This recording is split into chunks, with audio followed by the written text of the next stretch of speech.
Hello,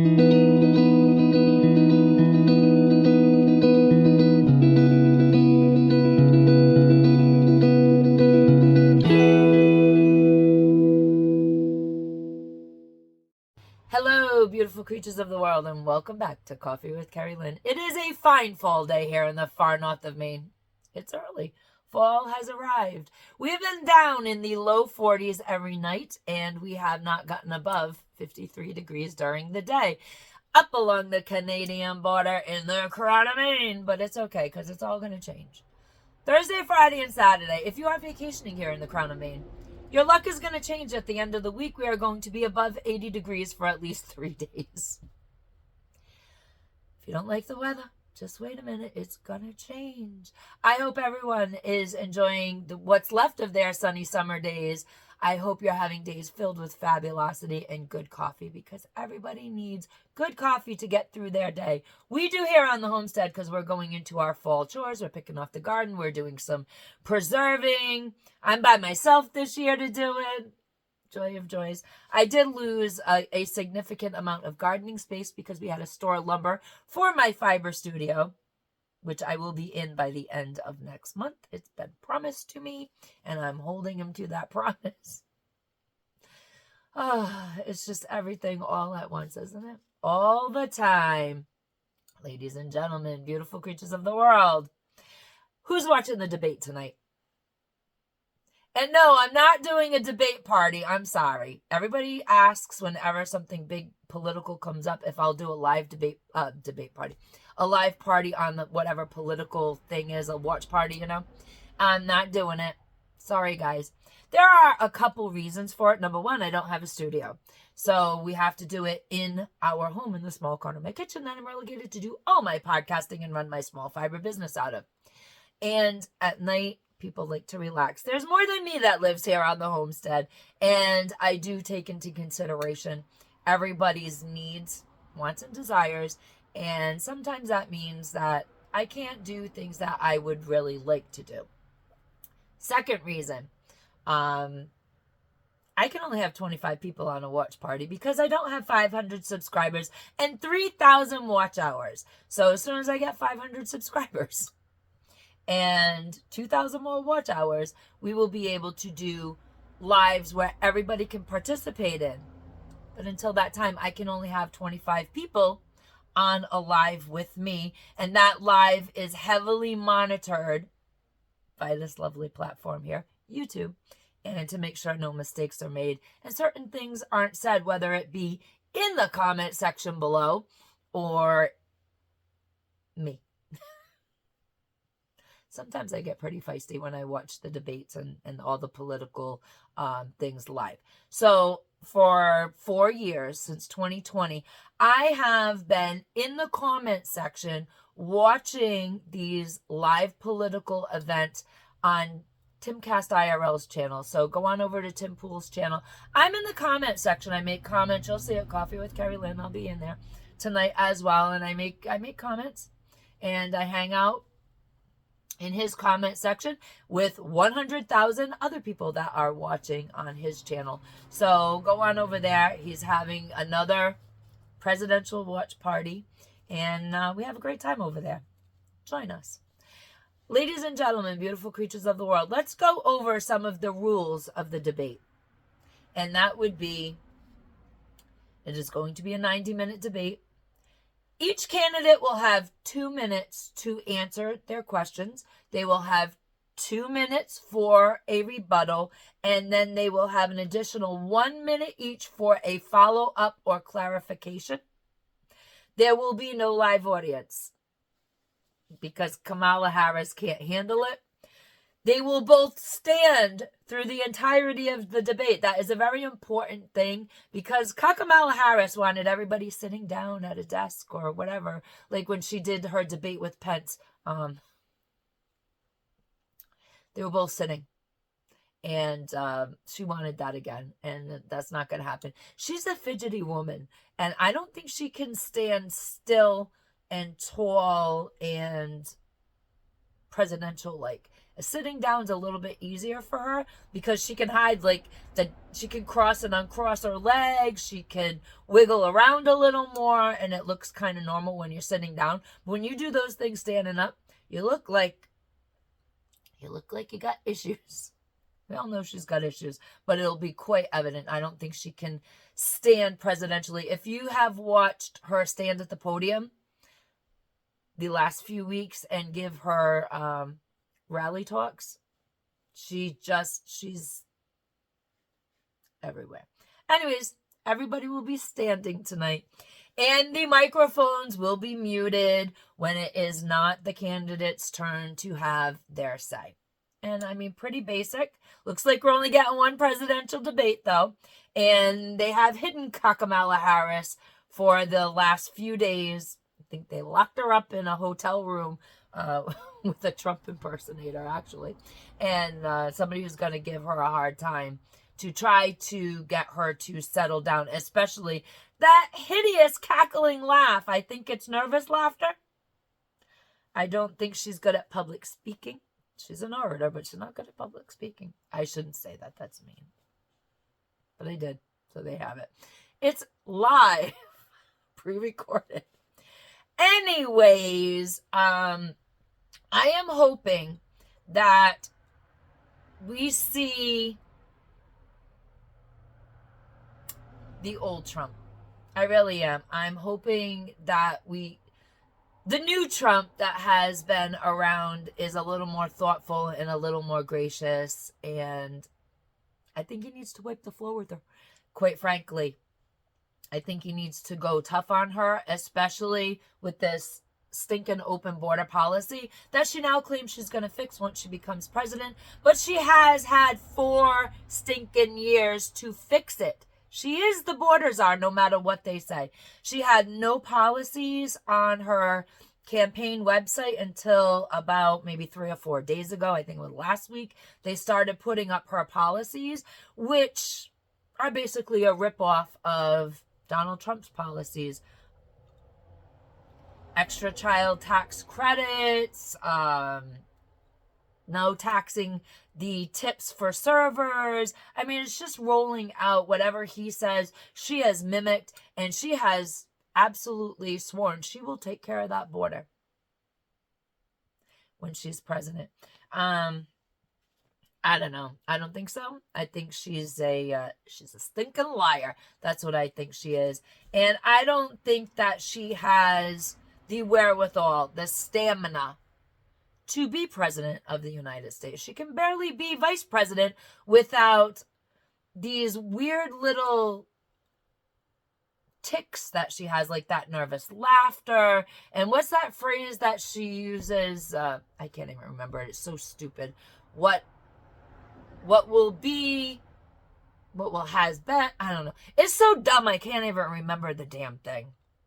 But yeah, that phrase, y'all know what I'm talking about.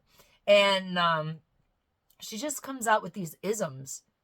Communism, totalitarianism, authoritarianism comes to mind. And then, she's got the handicap with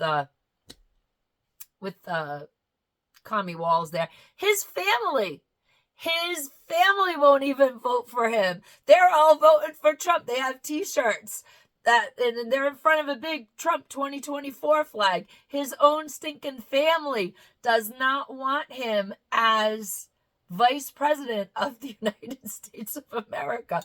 It kind of reminds me of the Barbara Bush thing. Remember way back when, in the early 2000s, when Jeb Bush decided, after his brother's stint as president, that he was going to run for president. And Barbara just said on national television, they don't want another Bush in the White House. And it just tanked his entire campaign. Imagine being Jeb Bush and your mama come on national TV and tell everybody the American public just doesn't want another Bush in the White House. And yeah, nobody wanted that. And now we have the great defectors. We have George W. Bush, W. He ain't endorsing anyone. The endorsements have come in. He's endorsing no one. He's keeping his mouth shut. So Barbara was right. We didn't want another damn Bush in the White House. And we didn't want the Bush that we had in the White House. And let's see, Dick Cheney and that POS daughter of his, they actually endorsed Kamala Harris and Kami Walls. They put their endorsement on the war machine. Things have flipped, ladies and gentlemen. It used to be the Republicans were the warmongers, the war machine, and now the Democrats are the war machine and the warmongers. We have 55 days till the election, ladies and gentlemen, beautiful creatures of the world, and I hope everybody gets out there and actually does vote. Your choices in this election are very simple. You're either going to vote for freedom or you're going to vote for communism. You are either going to vote to stop your children from being drafted. Will the war end? No. The war is going to continue. Our participation may end. There, you may see a financial pulling back of funding for the war on our behalf. We may or may not get out of NATO. Who the heck knows what Trump is going to do with that? And the economy. The economy is one of the most important things at stake. That is secondary to the lives of your children. If you want to draft, if you want this BS economy to continue, where you can't go to the market and buy groceries, little tiny bit of groceries now, $70, one bag of groceries, $70 dang dollars, and it does not feed your family for the week. So if you want more of this to continue, vote for communism. And you can vote for Kamala Harris and Kami Walls, or you can vote for freedom, and you can save the lives of your children, because over on the Democratic side, they're pushing the war. Inevitably, we will be in it. Inevitably, they will draft your children, both your boys and your girls. Under freedom, there is a chance that while the war won't stop, we will pull the funding and kind of disintegrate it. It's really past a point, in my opinion, where Trump can actually stop it. We can keep it over there. We can pull the funding away from the Ukraine and just kind of let the chips fall where they may. It will continue over there. I don't think under Trump you would get your children drafted. I don't think under Trump that the economy would not improve. It absolutely would improve. Will it improve right away? Absolutely not. People who support Trump need to have a reality check. Whatever policies are put into place on day one, whatever Donald Trump says he is going to do on day one, those policies will, the effects of those policies will reach you and me in about 12 to 18 months after they are implemented.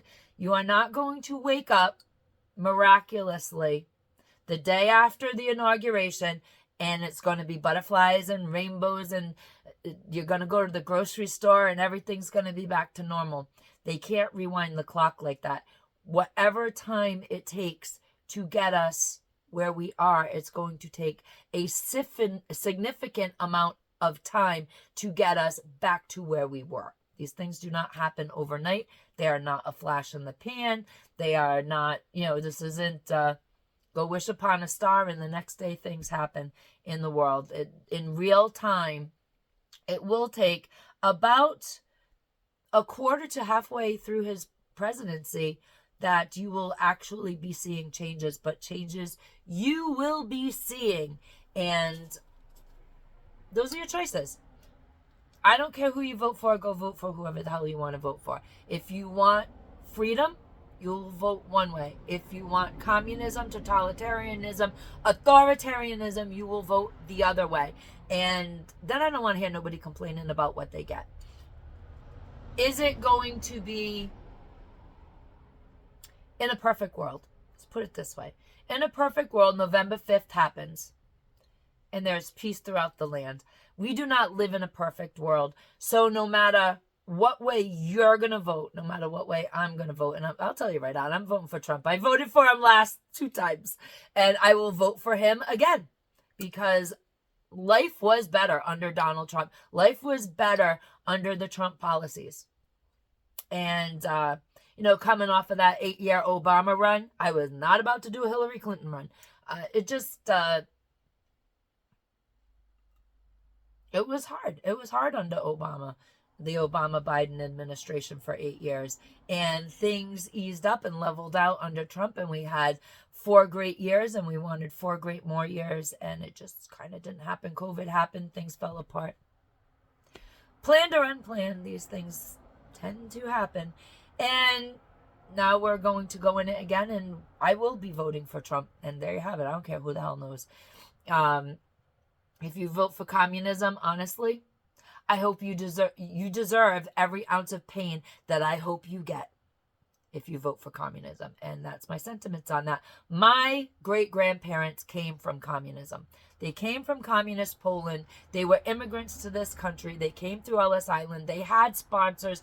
They had to report to the police station to prove that they had jobs, that they were upstanding citizens. They built a business.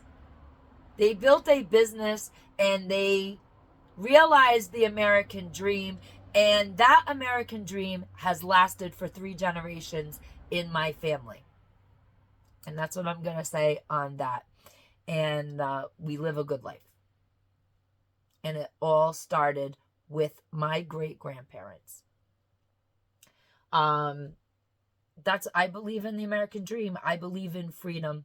And I'm casting my vote for freedom on November 5th. But if we all think we're going to wake up on November 6th, and there ain't going to be shenanigans going on in the world around us, we are sadly mistaken. This will not be a peaceable, peace-filled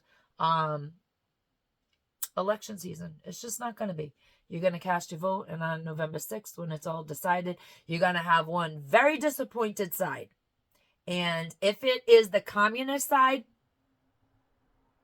they're going to roll out onto the streets. And that's just the sad fact of it. So please go to the store within the next 55 days. Beef up your 5-can challenge. Get some extra goodies in your food cupboard, ladies and gentlemen, beautiful creatures of the world. Because if you live in the metropolitan area, I am wishing you good luck now. And I will wish you good luck. And I will pray for each and every person that lives in the city. Because on November 6th, your life is going to change. And I do hope that everybody gets a few extra groceries on their shelves, because you don't want to be in the middle of the melee that may or may not happen. Ladies and gentlemen, beautiful creatures of the world, be the kindness that you want to see in the world today. Do not be a communist. Do not be Kamala Harris. Do not be Commie Tim Walz. And as always, Carpe Diem. Seize your day, because nobody promised you a tomorrow.